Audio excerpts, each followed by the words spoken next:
I guess when I was little, my mom, she was a single mom. I was in a bunch of different families at the time, and just with babysitters and people like that would keep me, and they were really involved with music. And I started listening to music, and I started picking out the drums. And I remember being like, oh man, I love that. I love the beat. It was just like inside of me, I wanted to play. And so, I mean, even when I was little, I would bring the pots and pans out, start banging on them like they were drums, and I just couldn't wait to get a hold of the real drum set. I was 14 years old, and I got it from Rockin' Robin, used guitars and equipment stuff down in downtown Houston. And I remember when I got my first drum set, and I was just ecstatic. Couldn't stop playing the thing. When I first started playing the drums, you know, it's funny because you tilt your drums up and you tilt all your cymbals up to look like this kind of, you know, rock star drummer, or you want to make your set look really big. And so, of course, I was listening to a lot of rock and roll back then. So I remember Trey Cool from Green Day when I was younger, when I was that age. I was like, Trey Cool is awesome, and Chad Sexton, and some of these other drummers from, you know, 311 and the Chili Peppers. And then as I got a little bit older, I started looking at drummers like Carter Beauford from the Dave Matthews Band, who was a vital drummer in my upbringing as a player. I followed his skill and his playing for a long time.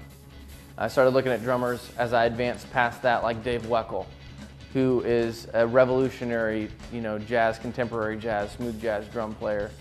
He's just amazing. And I would start, you know, looking to him, so that I was always looking to someone who was on an unreachable level, so that it just helped me push along further in my path as a player. Well, I think that's a good question. I think that every different drummer, every different style of music, to me, it's almost like a different spice. And if you're the stew, you know, they're just adding flavor to what you do. You know, listening to Carter helped me really with time signatures, helped me with like really funky stuff. You know, listening to Weckl really got me on my technique. You know, listening to drummers like Taylor Hawkins from the Foo Fighters really helped me bite down into the drums and just really rock out. So I think each different drummer had a different element that I was influenced by them. But I think that in each one of them, I took something away that made me more of a whole drummer.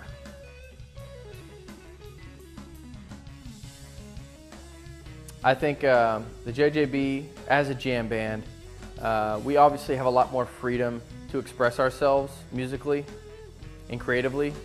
I think that we are able to kind of have an edge on some of the other bands that are, I think, more confined into a musical box. I think we have, you know, all these different aspects of our music. I mean, we have funk, we have jazz, we have rock. You mix all those things together, and it's just like you never really know what you're going to get. It's just kind of an accumulation of just musical expression. You know, with Nigel on the guitar and Scott on the bass and, you know, Zach on the saxophone. It's hard not to get, and especially when every musician is coming from a different musical background. You know, Zach's more traditionally trained, you know, and so I think it's just a really good blend of those three genres, in my opinion.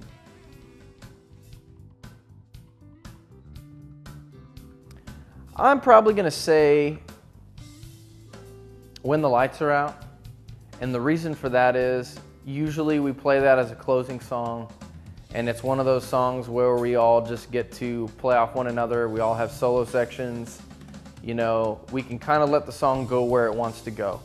There's room to breathe with it. You know, we all get to basically enjoy each other musically, and it's definitely one of those songs where you just get to see the crowd, you know, really give you that feedback. So I think there's a lot of energy, and I think that's why When the Lights Out is probably going to be mine.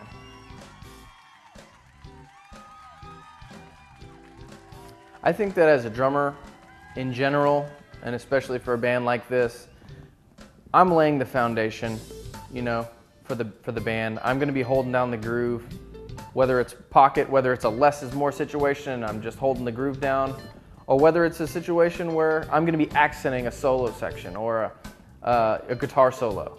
You know, I'm there to be out front on the jam and stuff. I'm there to hold it down when it's time to hold it down, but also when it's time to accent everybody else and when it comes to solo sections and things like that. You know, I want to be out there assisting those other players so that it's just one unified sound.